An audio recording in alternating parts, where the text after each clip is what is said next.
going to have a little look at making our ID pocket if you choose to go with this option.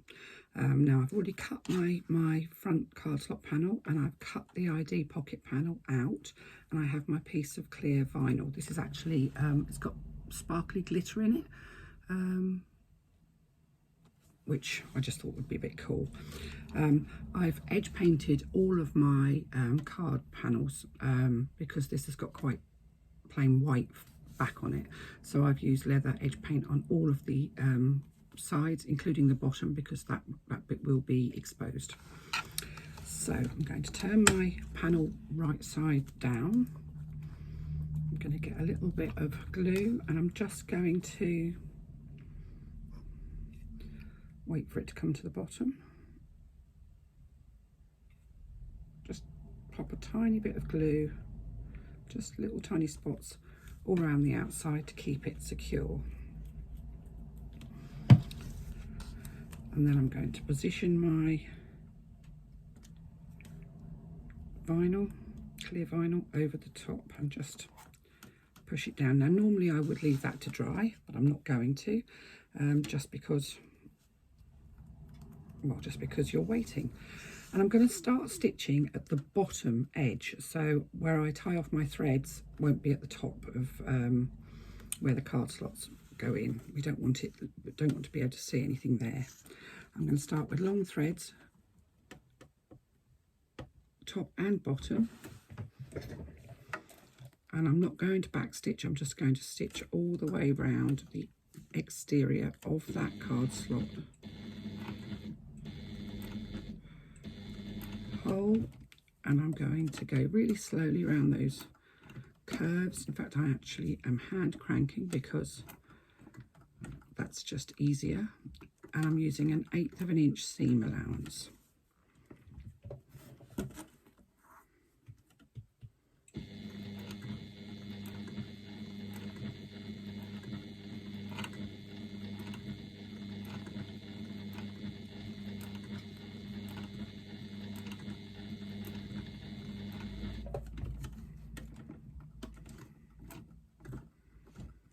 I'm just coming around that curve again.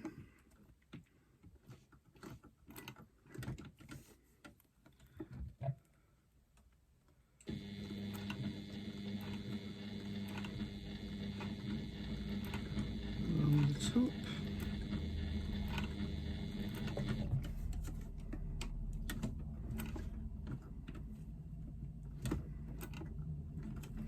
Around that curve again.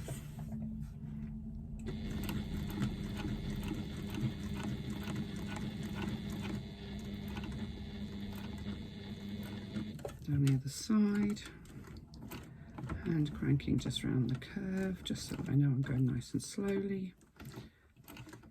There's no shame in hand cranking. I do that quite a lot, not just for thicker places, but just when I want absolute control. I'm trying to land in the same hole as I started. So raise my foot, raise my needle, raise my foot, and trim off my threads so that they're left long, top and bottom. And I'm just going to take my threads from the top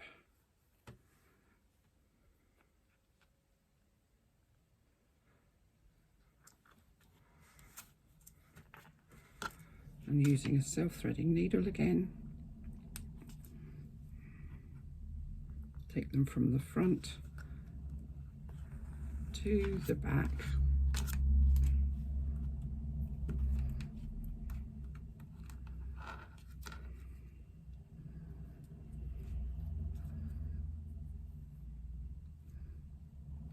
Tie them off.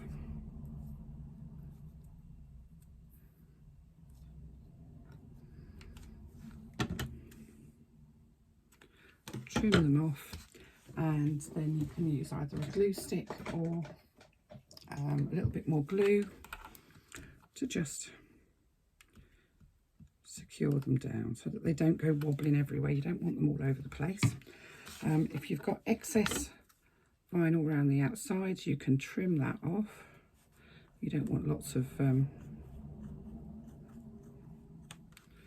lots of excess vinyl. I didn't cut this particularly well by the look of it.